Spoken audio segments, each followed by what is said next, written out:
ವಿಹಾರ ನಿರ್ಮಾಣ ಸಮಿತಿಯ ವತಿಯಿಂದ ಅಂಬೇಡ್ಕರ್ ಭವನದಲ್ಲಿ ಬುದ್ಧ ಧಮ್ಮ ಚಿಂತನ ಮಂಥನ ಕಾರ್ಯಕ್ರಮವನ್ನು ಆಯೋಜಿಸಲಾಯಿತು. ಈ ಕಾರ್ಯಕ್ರಮವನ್ನು ಬುದ್ಧ ಧಮ್ಮ ಸಂಘಟನೆಗಳ ಒಕ್ಕೂಟದ ಗೌರವಾಧ್ಯಕ್ಷರು ಹಾಗೆ ಹಿರಿಯ ಉಪಾಸಕ ಗೋಪಾಲ್ ಅವರು ಉದ್ಘಾಟಿಸಿ ಮಾತನಾಡಿದ್ದಾರೆ. ಅವರು ತಮ್ಮ ಭಾಷಣದಲ್ಲಿ ಬುದ್ಧ ಧಮ್ಮದ ತತ್ವಗಳು ಹಾಗೆ ಸಾಮಾಜಿಕ ಸಮಾನತೆಯ ಮಹತ್ವದ ಕುರಿತು ಪ್ರಭಾವಿಯಾಗಿ ಚರ್ಚೆಯನ್ನ ಮಾಡಿದ್ದಾರೆ. ಕಾರ್ಯಕ್ರಮದಲ್ಲಿ ಕರ್ನಾಟಕ ದಲಿತ ಸಂಘರ್ಷ ಸಮಿತಿ ಜಿಲ್ಲಾ ಸಂಚಾಲಕರಾದಂತಹ ಹನುಮಂತ ಛಲವಾದಿ ಸೇರಿದಂತೆ ಅನೇಕ ಸಾಮಾಜಿಕ ನಾಯಕರು ಹಾಗೆ ಬೌದ್ಧ ಭಕ್ತರು ಉಪಸ್ಥಿತರಿದ್ದರು. ಅದಕ್ಕೆ ಸಾಕ್ಷಿ ಏನು? ಬುದ್ಧನ ವಿಷಯ ಹೇಳಿದ ತಕ್ಷಣ ನೀವೇ ಬರಬೇಕು. ಆ ಗಾಡ್ಗೆ ಮಹಾರಾಜ್ ಅವರು ಒಂದು ಮಾತು ಹೇಳಿದರು ಈ ಸಮಾಜಕ್ಕೆ, ನೋಡಯ್ಯ ನೀನು ತಟ್ಟೆ ಮಾರು, ನೀನು ಊಟ ಮಾಡೋ ತಟ್ಟೆ ಬೇಕಾದರೂ ಮಾರಿಬಿಟ್ಟು ನಿಮ್ಮ ಮಕ್ಕಳಿಗೆ ವಿದ್ಯಾಭ್ಯಾಸ ಕೊಡು ಅಂತ ಹೇಳಿದರು. ಅಂಬೇಡ್ಕರ್ ಸಾಹೇಬರು ಅದನ್ನೇ ಹೇಳಿದರು. ನನ್ನ ಜನ ಲೈಬ್ರರಿಗಳ ಮುಂದೆ ಯಾವಾಗ ನಿಲ್ತಾರೆ, ಲೈಬ್ರರಿಯಲ್ಲಿ ಪುಸ್ತಕ ತಗೊಳ್ಳೋದಕ್ಕೆ ಯಾವಾಗ ನಿಲ್ತಾರೆ ಆವಾಗ ಪರಿವರ್ತನೆ ಆಗ್ತದೆ ಈ ದೇಶ. ಒಟ್ಟುಗೂಡಿಸೋದಕ್ಕೆ ಪ್ರಯತ್ನ ಪಟ್ಟಿದ್ದಾರೆ. ಈಗ ನಾವು ನಮ್ಮ ಮಹಾನ್ ಪುರುಷರ ಮಾರ್ಗದಲ್ಲಿ ಹೋಗ್ಬೇಕೋ ಅಥವಾ ನಮ್ಮದೇ ಮಾರ್ಗದಲ್ಲಿ ಹೋಗ್ಬೇಕಾ? ಒಂದು ಪ್ರಶ್ನೆಗೆ ಸ್ವಲ್ಪ ಉತ್ತರ ಹೇಳ್ರಿ. ಮಹಾಪುರುಷರು ನಮ್ಮ ಮಹಾನ್ ಪುರುಷರ ಮಾರ್ಗದಲ್ಲೇ ಹೋಗ್ಬೇಕು. ಯಾಕಂದರೆ ಅವರು ತೋರಿಸಿದಂಥ ಮಾರ್ಗದಲ್ಲಿ ನೀವು ಹೆಣ್ಮಕ್ಕಳು ರೇಷ್ಮೆ ಸೀರೆ ಹಾಕ್ಕೊಳ್ತಾ ಇದ್ದೀರಿ, ಚಿನ್ನದ ಒಡವೆ ಹಾಕ್ಕೊಳ್ತಾ ಇದ್ದೀರಿ, ಕಾಲಿಗೆ ಚಪ್ಪಲಿ ಹಾಕ್ಕೊಳ್ತಾ ಇದ್ದೀರಿ, ನಾವು ಕೋಟ್ ಹಾಕ್ಕೊಳ್ತಾ ಇದ್ದೀವಿ, ಸೂಟ್ ಹಾಕ್ಕೊಳ್ತಾ ಇದ್ದೀವಿ, ಬೂಟ್ ಹಾಕ್ಕೊಳ್ತಾ ಇದ್ದೀವಿ, ಸರ್ಕಾರಿ ಕೆಲಸಗಳು ಸಿಕ್ಕಿದೆ, ಬಂಗ್ಲೆಗಳಲ್ಲಿ ವಾಸ ಮಾಡೋದನ್ನು ಕಲ್ತಿದ್ದೀವಿ, ರಸ್ತೆಯಲ್ಲಿ ಯಾರ್ದು ಅಬ್ಜೆಕ್ಷನ್ ಇಲ್ಲದೆ ಓಡಾಡೋದನ್ನು ಕಲ್ತಿದ್ದೀವಿ. ಅದು ಅವ್ರ ಕೊಡುಗೆ. ಒಂದು ವೇಳೆ ಅಂಬೇಡ್ಕರ್ ಸಾಹೇಬರು ಹುಟ್ಟಿಲ್ಲ ಅಂತಿದ್ದರೆ ಏನಾಗ್ತಾಯಿತ್ತು? ಒಂದು ವೇಳೆ ಫೂಲೆ ಸಾಹೇಬರು ಈ ದೇಶದಲ್ಲಿ ಹುಟ್ಟಿಲ್ಲ ಅಂದಿದ್ದರೆ ನಮಗೆ ವಿದ್ಯಾಭ್ಯಾಸ ಸಿಗ್ತಾ ಇತ್ತಾ? ಅಂಬೇಡ್ಕರ್ ಸಾಹೇಬರಿಗೆ ಸಿಗ್ತಾ ಇರಲಿಲ್ಲ. ಫೂಲೆ ಸಾಹೇಬರು ಹುಟ್ಟಿಲ್ಲ ಅಂದರೆ ಅಂಬೇಡ್ಕರ್ ಸಾಹೇಬರಿಗೆ ವಿದ್ಯಾಭ್ಯಾಸ ಸಿಗ್ತಾ ಇರಲಿಲ್ಲ, ಆವಾಗ ನಿಮಗೆ ಸಿಗ್ತಾ ಇತ್ತು. ಅದಕ್ಕೆ ಅಂಬೇಡ್ಕರ್ ಸಾಹೇಬರು ನಡೆಸಿದ್ದು ಯಾವುದು ಅಂತ ಹೇಳಿದರೆ ಫೂಲೆ ಸಾಹು ಅಂಬೇಡ್ಕರ್ ಮೂಮೆಂಟು. ಆ ಚೌಡರ್ಕೆರೆ ನೀರನ್ನು ಮುಟ್ಟಿದ್ರಲ್ಲ, ಈಗ ನಮ್ಮ ಜನ ಏನೋ ಕಾಶಿಗೋ ತಿರುಪತಿಗೋ ಅಯ್ಯಪ್ಪನಿಗೋ ಧರ್ಮಸ್ಥಳಕ್ಕೋ ಪಂಡ್ರಾಪುರಕ್ಕೆ ಹೋಗ್ತಾರೆ. ರಾತ್ರಿ ನಮ್ಮ ಬೋಗಿಯಲ್ಲಿ ಪಂಡ್ರಾಪುರಕ್ಕೆ ಫ್ಯಾಮಿಲಿ ಹೋಗ್ತಾಯಿತ್ತು. ಏನು ಖುಷಿಯಿಂದ ಹೋಗ್ತಾಯಿದ್ರು ಅವರು. ನಾವೇನು ಕೇಳಿಲ್ಲ ಯಾಕೆ ಹೋಗ್ತೀರಿ ಅಂತ. ಅಂದರೆ ಎಷ್ಟು ದುಡ್ಡು ಖರ್ಚು ಮಾಡಿಕೊಂಡು ಅಲ್ಲಿಗೆ ಹೋಗ್ತಾ ಇದ್ದಾರೆ ಅಂದರೆ, ಇವರು ಯಾರಿಗೂ ಅಂಬೇಡ್ಕರ್ ಸಾಹೇಬರು ಹುಟ್ಟೋವರೆಗೂ ಕೆರೆ ನೀರನ್ನು ಮುಟ್ಟೋ ಅಂಥ ಶಕ್ತಿ ಬಂದಿರಲಿಲ್ಲ. ಈಗ ಸಂದರ್ಭ ಹೆಂಗಿದೆ ಕರ್ನಾಟಕದಲ್ಲಿ ಅಂತ ಹೇಳಿದ್ರೆ, ಜಾತಿಗಳು ವಿಂಗಡಣೆ ಆಗಿಬಿಟ್ಟಿದ್ದಾವೆ.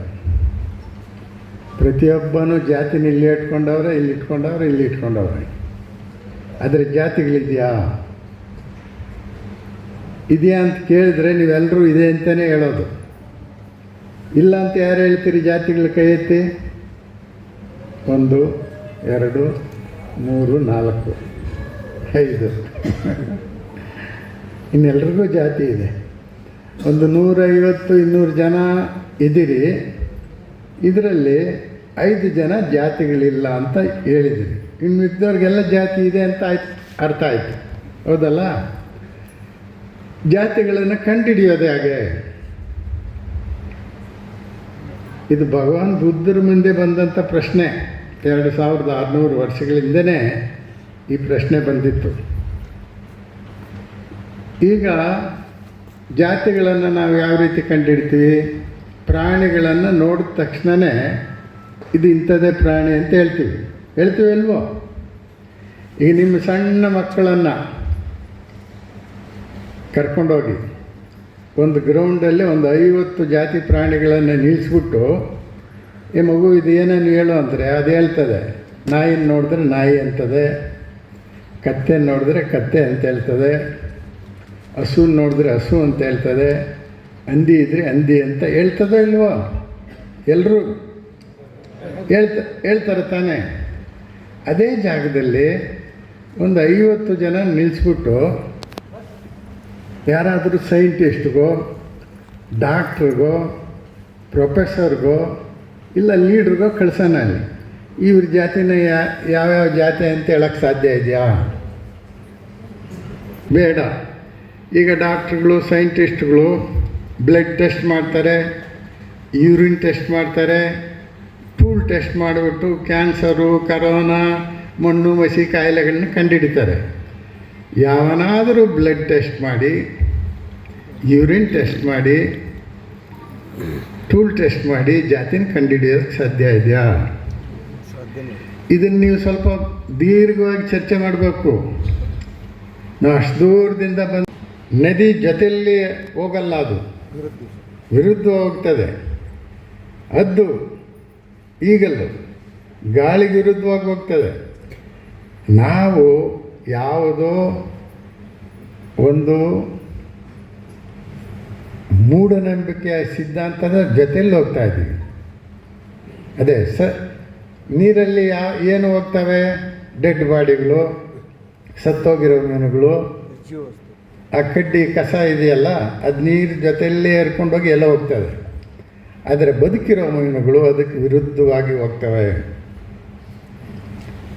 ಅಂಬೇಡ್ಕರ್ ಸಾಹೇಬರು ಬದುಕಿರೋ ಮೀನು ಥರ ಇದ್ದರು, ವ್ಯವಸ್ಥೆ ವಿರುದ್ಧವಾಗಿ ಹೋರಾಟ ಮಾಡಿದ್ರು. ಭಗವಾನ್ ಬುದ್ಧರು ವ್ಯವಸ್ಥೆ ವಿರುದ್ಧ ಹೋರಾಟ ಮಾಡಿದರು. ಮಹಾತ್ಮ ಜ್ಯೋತಿಬಾ ಫುಲೆ ವ್ಯವಸ್ಥೆ ವಿರುದ್ಧ ಹೋರಾಟ ಮಾಡಿದ್ರು. ಆದರೆ ನಾವು ಅವ್ರ ವಂಶಸ್ಥರು, ಅವರ ಅನುಯಾಯಿಗಳು, ಅವ್ರಿಗೆ ಜಿಂದಾಬಾದ್ ಹಾಕೋದು, ಅವ್ರ ಬರ್ತ್ಡೇನೋ ಅಥವಾ ಡೆತ್ ಡೇ ಬಂದಾಗ ಜಿಂದಾಬಾದ್ ಜೈ ಭೀಮ್ ಅಂತ ಹೇಳ್ಬಿಡೋದು. ಇನ್ನು ಮಿಕ್ಕಿದ್ದ ಕೆಲಸಗಳು ಸರ್ಕಾರಿ ಅಧಿಕಾರಿಗಳಿಗೆ ಪ್ರಮೋಷನ್ ಬಂದರೆ, ಪ್ರಮೋಷನ್ ಬಂತು ಎಲ್ಲೋಗ್ತೀಯಪ್ಪ ಅಂತ ತಿರುಪ್ತಿಯಲ್ಲಿ ಗುಂಡು ಹೊಡ್ಸ್ಕೊಂಬರ್ತೀನಿ ಅಂತ ಹೇಳೋದು. ಈ ಥರ ಅವ್ರ ವಿರುದ್ಧವಾಗಿ ಹೋಗ್ತಾ ಇದ್ದೀವಿ. ನಾವು ಇನ್ನು ಮೇಲೆ ಅಂಥ ತಪ್ಪುಗಳನ್ನು ಮಾಡೋದು ಬೇಡ ಅಂತ ನನ್ನ ಸಲಹೆ ಇದೆ. ನಿಮ್ಮ ಒಪಿನಿಯನ್ ಏನಿದೆ? ನನ್ನ ಸಲಹೆ ಇದೆ. ಒಪ್ಪಿಗೆ ಇದೆ. ಎಲ್ಲರೂ ಹೇಳಿ. ಒಬ್ರು ಇಬ್ಬರು ಹೆಂಗೆ ಹೇಳೋದು? ಎಲ್ಲರೂ. ಯಾಕೆ ಕೆಲವರೆಲ್ಲ ಕೈ ಎತ್ತಲ್ಲ? ಎಲ್ಲರೂ ಎತ್ತಿ ಒಪ್ಪಿಗೆ ಇದೆ ಅಂತ ಡಿಕ್ಲೇರ್ ಮಾಡೋದಾದರೆ ಒಕ್ಕೊರಲಿನಲ್ಲಿ ಜೈ ಭೀಮ್ ಅಂತ ಹೇಳಿ. ಜೈ ಭೀಮ್. Very good. ಈಗ ನಾವು ಮಾಡಬೇಕಾಗಿರೋ ಕೆಲಸ ಏನು? ನಾವು ರಾಜಕೀಯವಾಗಿ ಶಕ್ತಿಯನ್ನು ಪಡ್ಕೊಂಡಿಲ್ಲ. ಯಾಕೆ ಪಡ್ಕೊಂಡಿಲ್ಲ ಅಂದರೆ ಒಂದಾಗಿಲ್ಲ.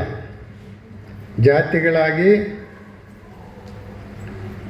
ವಿಂಗಡಣೆ ಆಗಿರೋದ್ರಿಂದ ಒಂದಾಗಿಲ್ಲ. ಆ ಮುಖ್ಯಮಂತ್ರಿ ಸ್ಥಾನವನ್ನು ಪಡ್ಕೊಳ್ಳೋಕ್ಕೆ ಸಾಧ್ಯ ಇಲ್ಲ. ನೋಡಿ, 18% ಇರ್ತಕ್ಕಂಥ ಲಿಂಗಾಯತ್ ಸಮುದಾಯ 29 ವರ್ಷಗಳ ಕಾಲ ಮುಖ್ಯಮಂತ್ರಿ ಕುರ್ಚಿಯಲ್ಲಿದ್ದರು. ಒಂದು 15ರಿಂದ 16 ಲಕ್ಷ ಇರ್ತಕ್ಕಂಥ ಪರ್ಸೆಂಟ್ ಇರ್ತಕ್ಕಂಥ ಒಕ್ಕಲಿಗ ಸಮುದಾಯ 19 ವರ್ಷ ಮುಖ್ಯಮಂತ್ರಿ ಸ್ಥಾನದಲ್ಲಿ ಕುಂತಿದ್ದರು. ನಾವು 20%ಗಿಂತ ಜಾಸ್ತಿ, 1 ಕೋಟಿ ಜನಸಂಖ್ಯೆ ಇರೋದು. ಒಂದೇ ಒಂದು ಸಾರಿ ಅಲ್ಲಿ ಆ ಮುಖ್ಯಮಂತ್ರಿ ಸೀಟ್ ಹತ್ರಕ್ಕೂ ಹೋಗಿಲ್ಲ. ಅಲ್ಲಿ ಕುಂತ್ಕೊಂಡು ಹಿಂಗೆ ಬೆಗ್ ಮಾಡೋಕ್ಕೆ ಹೋಗಿದ್ದೀವಿ. ಏನು, ಮಿನಿಸ್ಟ್ರ್ ಕೊಡಿ, MLA ಕೊಡಿ, ಸೀಟ್ ಕೊಡಿ ಅಂತ ಬೆಗ್ ಮಾಡೋಕ್ಕೆ ಮಾತ್ರ ಹೋಗಿದ್ದೀವಿ. ಹಾಳಾಗೋಗಲಿ. ಅದೆಲ್ಲ ಬಿಟ್ಟರು ಅಂಬೇಡ್ಕರ್ ಸಾಹೇಬರು ಕೊನೆಯ ದಿನಗಳಲ್ಲಿ ತುಂಬ ಅಳ್ತಾಯಿದ್ರು. 3 ತಿಂಗಳ ಕಾಲ ಅಳ್ತಾಯಿದ್ರು. ಕಾರಣ ಏನು ಗೊತ್ತಾ? ನಾನು ಏನೇನು ಮಾಡಿದ್ದೀನಿ ಈ ಸಮಾಜಕ್ಕೆ, ಈ SC ST OBC ಸಮಾಜಕ್ಕೆ ನಾನೇನೇನು ಮಾಡಿದ್ದೀನಿ ಅದನ್ನು ಮುಂದುವರಿಸೋನು ಒಬ್ಬ ಕಾಣಿಸ್ತಾ ಇಲ್ಲ. ಈಗ ನಾನು ಏನೋ ಒಂದು ಕೆಲಸ ಮಾಡಿದೆ ಅಂತ ಇಟ್ಕೊಳ್ಳಿ. ಒಂದು ಹೊಲ ಕೊಂಡ್ಕೊಂಡಿದ್ದೆ 1 ಎಕರೆ. ಈಗ ನಾನು ಸಾಯೋ ಸ್ಥಿತಿಯಲ್ಲಿ ಆ ಒಳನ ಉಳೋರು ಒಬ್ಬರು ಬೇಕಲ್ಲ, ಅದನ್ನು ಉತ್ತಿ ಬಿತ್ತಿ ಒಂದಷ್ಟು ಬೆಳೆ ತೆಗೆಯೋರು ಬೇಕಲ್ಲ. ಅಂಬೇಡ್ಕರ್ ಸಾಹೇಬ್ರಿಗೊಬ್ಬರು ಕಂಡಿಲ್ಲಂತೆ. ಅವರ PA ನಾನಕ್ ಚಂದ್ರತ್ತು ಒಂದು ರಾತ್ರಿ ಕೇಳಿದ್ರು, ನೀವು ದಿನ ಅಳ್ತಾ ಇದ್ದೀರಿ ಸಾಹೇಬ್ರೆ, ಪ್ರತಿದಿನ ಕಣ್ಣೀರು ಹಾಕ್ತೀರಿ, ಯಾಕೆ ಹಿಂಗೆ, ಏನೋ ಕಾರಣ ಹೇಳಿ, ನಿಮಗೆ ಕೋಟಿ ಕೋಟಿ ಅಭಿಮಾನಿಗಳಿದ್ದಾರೆ ಇಡೀ ದೇಶದಲ್ಲಿ ಅಂತ ಕೇಳಿದ್ರು. ರತ್ತು, ನಾನು ಅಳೋದು ಬಿಟ್ಟು ಇನ್ನೇನು ಮಾಡ್ಬೋದು. ನಾನು 40 ವರ್ಷಗಳ ಕಾಲ ಕಷ್ಟಪಟ್ಟೆ, ನನ್ನ ಸ್ವಂತಕ್ಕೆ ನಾನೇನು ಮಾಡ್ಕೊಂಡಿಲ್ಲ, ನಮ್ಮ ಫ್ಯಾಮಿಲಿಯವ್ರಿಗೂ ನಾನೇನು ಮಾಡಿಲ್ಲ. ಇಡೀ ದೇಶದ ಈ ಅಸ್ಪೃಶ್ಯ ಸಮುದಾಯ, ಈ ಜಾತಿಗಳಾಗಿ ಹೊಡೆದಿದ್ದಾರಲ್ಲ, ನಾನು ಕಂಡಿದ್ದ ಕನಸು ಸಮಾಜಕ್ಕೆ ಪರಿವರ್ತನೆ ಆಗಬೇಕಂತ ಕಂಡಿದ್ದೆ, ಆರ್ಥಿಕ ಅಭಿವೃದ್ಧಿ ಆಗಬೇಕಂತ ಕಂಡಿದ್ದೆ, ಜಾತಿ ಮುಕ್ತ ಸಮಾಜ ಆಗಬೇಕಂತ ಕನಸು ಕಂಡಿದ್ದೆ. ಏನು ಜಾತಿ ಮುಕ್ತ ಸಮಾಜ ಆಗಬೇಕು ನನ್ನ ಸಮಾಜ ಅಂತ ಕನಸು ಕಂಡಿದ್ದೆ. ಇದು ಯಾವುದು ಆಗ್ತಾ ಇಲ್ಲ, ಅಳೋದು ಬಿಟ್ಟು ಏನೇ ಮಾಡೋದು ಅಂತ ಬೈದ್ರು ಅವರಿಗೆ. ಈಗ ಅವ್ರ ದಾರಿಯಲ್ಲಿ ನಾವು ಹೋಗ್ಬೇಕಾ ಬೇಡವಾ? ಹೋಗ್ಬೇಕಂದ್ರೆ ಬಂತೇಜಿಯವರು ಮಾತಾಡುವಾಗ ಅವರು ಒಂದು ಪ್ರಮಾಣ ವಚನವನ್ನು ಬೋಧನೆ ಮಾಡ್ತಾರೆ. ನೀವೆಲ್ಲರೂ ಸ್ವೀಕಾರ ಮಾಡಬೇಕು. ಸ್ವೀಕಾರ ಮಾಡಿಬಿಟ್ಟು ಹೋಗ್ಬಿಡೋದಲ್ಲ. ಅಂಬೇಡ್ಕರ್ ಭವನದಲ್ಲಿ ಸೇರಿದ್ವಿ, ಇವ್ರು ಯಾರೋ ಹೊಡೀರಿ ಸ್ವಲ್ಪ ಜೋರಾಗೆ. ಕೆಲವರು ದೂರ ಸಾರ್ ಗಾಡಿ ಸಿಕ್ಕಿಲ್ಲ ಅಂತಾರೆ. ಅವಾಗ ನಮ್ಮ ಬೆಂಗಳೂರಿಂದ ಹೆಂಗೆ ಬರೋದು? ಈಗ ಅವ್ರು ಶಿವಮೊಗ್ಗದಿಂದ ಬಂದರು, ರಾಚಪ್ಪ ಅವರು. ಬಂತೇಜಗಳು ಕೊಳ್ಳೇಗಾಲದಿಂದ ಬಂದು ಮೈಸೂರಿಗೆ ಬಂದು ಮೈಸೂರಿಂದ ಟ್ರೈನ್ ಕ್ಯಾಚ್ ಮಾಡಿದ್ರು. ರಾಚಪ್ಪ ಅವರು ಶಿವಮೊಗ್ಗದಿಂದ ಹುಬ್ಳಿಗೆ ಬಂದು ಹುಬ್ಳಿಯಿಂದ ಬಸ್ ಹಿಡ್ಕೊಂಡು ಬಂದರು. ಈ ಕಾರ್ಯಕ್ರಮಕ್ಕೆ ಅವ್ರು ಬಂದಿರೋರು ಅಡ್ವಾನ್ಸ್ ಆಗಿ ಬಂದರು. ಕಂಗ್ರ್ಯಾಚುಲೇಷನ್ ಸರ್ ರಾಚಪ್ಪ ಅವರು, ನೀವೇ ಫಸ್ಟ್ ಬಂದಿರೋದು, ನಿಮ್ಗೆ ಅಭಿನಂದನೆ. ಈಗ ಬಂತೇಜು ಕೂಡ ಎಷ್ಟು ರಿಸ್ಕ್ ತಗೊಂಡು ಬಂದರು. ಹಾಗೆ ಕಾರ್ಯಕ್ರಮಕ್ಕೆ ನಾನು ಬರಬೇಕಂತ ಯೋಚನೆ ಮಾಡಬೇಕು. ಯಾರೋ ಕರೆದ್ರು, ಗರ್ಸಿಂಗೆ ಕರೆದ್ರು, ಇನ್ಯಾರೋ ಕರೆದ್ರು ಅಂತೆಲ್ಲ ಒಂದು ಕಾರ್ಯಕ್ರಮ ಫಿಕ್ಸ್ ಆಯಿತು. ಯಾರೋ ಬರ್ತಾರಂತೆ, ಪ್ರವಚನ ಮಾಡ್ತಾರಂತೆ ಬಂತೇಜಿ. ಬಿ ಗೋಪಾಲ್ ಅವರು ಏನೋ ಗೊತ್ತಿರೋದು ಒಂದಷ್ಟು ಮಾತಾಡ್ತಾರಂತೆ ಅಂತ ಹೇಳಿದ್ರೆ ಬಂದಿರಬೇಕು. ಆವಾಗ ಕಾರ್ಯಕ್ರಮ ಸಕ್ಸಸ್ ಆಗ್ತದೆ. ಈಗ ನೋಡಿ, ಅಷ್ಟು ಚೇರುಗಳು ಖಾಲಿ ಆಯಿತು. ಅಷ್ಟು ಚೇರುಗಳು ತುಂಬಿದರೆ ಇದು ಸಕ್ಸಸ್ಫುಲ್ ಕಾರ್ಯಕ್ರಮ. ಈಗೇನು ಫೇಲ್ಯೂರ್ ಅಲ್ಲ, partly success, partially successful programme. ಒಂದು ರೀತಿಯಲ್ಲಿ ನೀವೆಲ್ಲರೂ ಈ ಫ್ಲ್ಯಾಗ್ಸ್ ಹಾಕ್ಕೊಂಡಿರೋದು ನೋಡಿದ್ರೆ ಖುಷಿ ಆಗ್ತದೆ. ಇವರು ಖಂಡಿತವಾಗಲೂ ಮುನ್ನಡೆಸ್ತಾರೆ ಅಂತ ನನಗೊಂದು ನಂಬಿಕೆ ಬಂದಿದೆ. ನಿಮ್ಮ ತೀರ್ಮಾನ, ನೀವು ಬಹಳ ಸೈಲೆಂಟಾಗಿ ಕುಂತಿರೋದು ನೋಡಿದ್ರೆ ಖಂಡಿತವಾಗಲೂ ಇದು ಸಕ್ಸಸ್ ಆಗ್ತದೆ. ಇದು ಸಕ್ಸಸ್ ಆಗಿಲ್ಲ ಅಂದ್ರೆ ನಾವು ಯಾರೂ ಉಳಿಯಲ್ಲ. ಇದೇ ನಮಗೆ ಅಂತಿಮ ಮಾರ್ಗ. ಈ ದಾರಿಯಲ್ಲಿ ಹೋಗಿಲ್ಲ ಅಂದರೆ, ಬುದ್ಧ ಮಾರ್ಗದಲ್ಲಿ ಹೋಗಿಲ್ಲ ಅಂದರೆ, ನೋಡು ಅವನು ಒಲೆ ಅಂತೆ, ಅವನು ಮಾದಿಗ ಅಂತೆ, ಅವನು ಕೊರ್ಚ ಅಂತೆ, ಕೊರವ ಅಂತ ಅವರು ಇವ್ರ ಹತ್ರ ಬಯಸ್ಕೋಬೇಕು. ನಾವು ಒಂದು ವೇಳೆ ಬುದ್ಧಿಷ್ಟ ಆಗಿಬಿಟ್ರೆ, ನೀನು ಯಾರಪ್ಪ ಅಂದರೆ ನಾನು ಒಬ್ಬ ಬೌದ್ಧ ಧರ್ಮೀಯ ಅಂತ ಹೇಳಿದ್ರೆ ಅವನ ಜಾತಿ ಯಾಕೆ ಕೇಳ್ತಾನೆ? ಬಾಯಿ ಮುಚ್ಕೊಂಡು ಆ ಕಡೆ ಹೋಗ್ತಾನೆ. ಅದಕ್ಕೆ ಭಗವಾನ್ ಬುದ್ಧರು ಬಹಳ ತಾಳ್ಮೆಯಿಂದ ಬದುಕಿದವರು. ಭಗವಾನ್ ಬುದ್ಧರು ಹೇಳ್ತಾರೆ, ಈ ಮೂಢನಂಬಿಕೆ ವಿರುದ್ಧ ನೀವು ತೀರ್ಥಯಾತ್ರೆಗಳಿಗೆ ಹೋಗ್ತಿರಲ್ಲ, ಗಂಗಾ ಸ್ನಾನ ಅಂದರೆ ಕಚಡ ನೀರಿನ ಸ್ನಾನ. ಅದು ತಿರುಪತಿಗೆ ಹೋಗಿ ಅಲ್ಲೊಂದು ಕೊಳ ಇದೆ, ಅದನ್ನು ದೂರದಿಂದಲೇ ನೋಡೋಕ್ಕೆ ಅಸಹ್ಯ ಆಗುತ್ತೆ. ಆದರೆ ಮುಟ್ಟಾಟ್ರು ಅಲ್ಲಿ ಹೋಗಿ ಸ್ನಾನ ಮಾಡಿಬಿಟ್ಟು ಹಿಂಗೆ ಅಂದ್ಕೊಂಡು ಅದನ್ನು ಹಿಂಗೆ ಅಂದ್ಕೊಳ್ತಾರೆ. ಹಿಂಗೆ ಇದರ ವಿರುದ್ಧ ಭಗವಾನ್ ಬುದ್ಧರು ಹೇಳಿದ್ದಾರೆ, ಒಂದು ವೇಳೆ ನದಿಗಳಲ್ಲಿ ನೀವು ಹೋಗಿ ಸ್ನಾನ ಮಾಡಿ ಮುಕ್ತಿ ಪಡೆಯೋಂಗಿದ್ದಿದ್ರೆ ಆ ನದಿಗಳಲ್ಲೇ ಬದುಕ್ತಾ ಇದ್ದಾವಲ್ಲ ಏಡಿ ಮೀನು ಕಪ್ಪೆ ಇನ್ನೇನು ಅವಕ್ಕೆಲ್ಲ ಮುಕ್ತಿ ಯಾಕೆ ಆಗಿಲ್ಲ? ಆ ನೀರಿಂದ ನಿಮಗೆ ಮುಕ್ತಿ ಸಿಕ್ಕೋದಾದರೆ ಅವಕ್ಕೂ ಸಿಕ್ಕಬೇಕಾಗಿತ್ತಲ್ಲ. ಇದೆಲ್ಲ ಮೂಢನಂಬಿಕೆ, ಮೌಢ್ಯ. ಅದಕ್ಕೆ ನಿಮ್ಮ ಮನಸ್ಸನ್ನು ಶುದ್ಧಿ ಮಾಡ್ಕೋಬೇಕು ನೀವು. ಅದಕ್ಕೇನು ಮಾಡಬೇಕು? ಪಂಚಶೀಲ ತತ್ವಗಳನ್ನು ಅಳವಡಿಸ್ಕೋಬೇಕು. ಬಂತೇಜಿಯವರು ಹೇಳ್ತಾರೆ, ನಾನು ಹೇಳೋದು ಬೇಡ, ಅವರು ಚೆನ್ನಾಗಿ ಹೇಳ್ತಾರೆ. ಈ ಪಂಚಶೀಲ ತತ್ವಗಳನ್ನು, ಅಷ್ಟಾಂಗ ಮಾರ್ಗವನ್ನು ನೀವು ತ್ರಿಸರಣ ಪದ್ಧತಿಯನ್ನು ಪ್ರತಿದಿನ ಮಾಡೋದಾದರೆ ನಿಮ್ಮನ್ನು ಗೆಲ್ಲೋಕ್ಕೆ ಯಾರ ಕೈಯಲ್ಲಾಗಲ್ಲ. ಗೆಲ್ಲೋದಂದರೆ ಏನು? ಎಲೆಕ್ಷನಲ್ಲಿ ಗೆಲ್ಲವಲ್ಲ. ನೀವು ಪ್ರತಿದಿನ ಸೋಲ್ತಾ ಇರ್ತೀರಿ. ನಿಮ್ಮ ಮಕ್ಕಳನ್ನು ಬುದ್ಧಿವಂತರನ್ನಾಗಿ ಮಾಡಬೇಕು. ನಿಮ್ಮ ಮಕ್ಕಳು ಎಂಥವರಾಗಬೇಕಂತ ನೀವು ಬಯಸ್ತೀರಿ.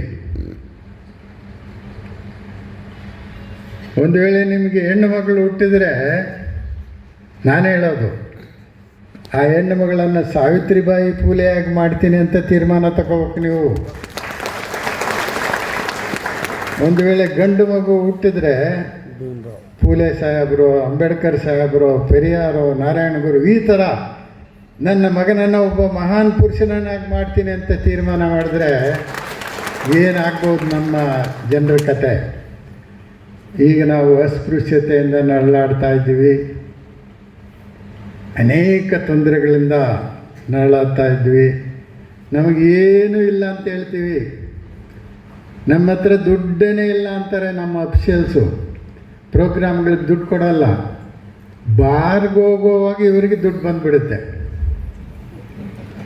ಬಾರ್ಗೆ ಹೋಗಿ ಒಂದು ಪೇಕ್ ತಗೊಂಡ್ರೆ ಇನ್ನೊಂದು ಹೇಳಯ್ಯ ಅಂತಾರೆ. ಏನು ಸೈಡ್ ಡಿಶಸ್ ಏನಿದೆ, ಚಿಕನ್ ಇದೆಯಾ ಮಟ್ಟ ಎಲ್ಲ ತಗೊಂಬ ಅಂತ ಹೇಳ್ತಾರೆ. ನನ್ನ ಅನೇಕ ಜನ ಈ ಯಾವುದದು ರಿಸರ್ವೇಷನ್ ಇನ್ ಪ್ರಮೋಷನ್, ಕನ್ನಡದಲ್ಲಿ ಏನು ಹೇಳಿದ್ರು, ಮೀಸಲಾತಿ, ಬಡ್ತಿ ಮೀಸಲಾತಿ ಪ್ರಕರಣದಲ್ಲಿ ಮೋಸ್ಟ್ಲಿ ಇವರೆಲ್ಲ ಬಂದಿದ್ದರು. ಫ್ರೀಡಮ್ ಪಾರ್ಕಲ್ಲಿ ಒಂದು 20,000 ಜನನ ಸೇರಿಸಿ ಆ ಸರ್ಕಾರದ ವಿರುದ್ಧ ಫೈಟ್ ಮಾಡಿದ್ವಿ. ಅವ್ರಿಗೆ ಪ್ರಮೋಷನ್ ಸಿಕ್ತು. ಸಿಕ್ಕಿದ್ದಕ್ಕೆ ಆ ರ್ಯಾಲಿನ ಲೀಡ್ ಮಾಡಿದ್ದು ನಾನಂತ ಹೇಳ್ಕೋಬಾರ್ದು. ನಾನಲ್ಲ, ಒಬ್ಬ ಅಂಬೇಡ್ಕರ್ವಾದಿ, ಯಾವನೋ ಅವನು, ಬಿ ಗೋಪಾಲ್ ಅಲ್ಲ. ಅವರಿಗೆ ಧನ್ಯವಾದಗಳನ್ನು ಹೇಳಬೇಕಾಗಿತ್ತಲ್ಲ. ಅವರು ಎಲ್ಲ ತಿರುಪ್ತಿಗೆ ಹೋಗಿದ್ರಂತೆ. ಪ್ರಮೋಷನ್ ಸಿಕ್ಕಿದ ಮೇಲೆ ತಿರುಪ್ತಿ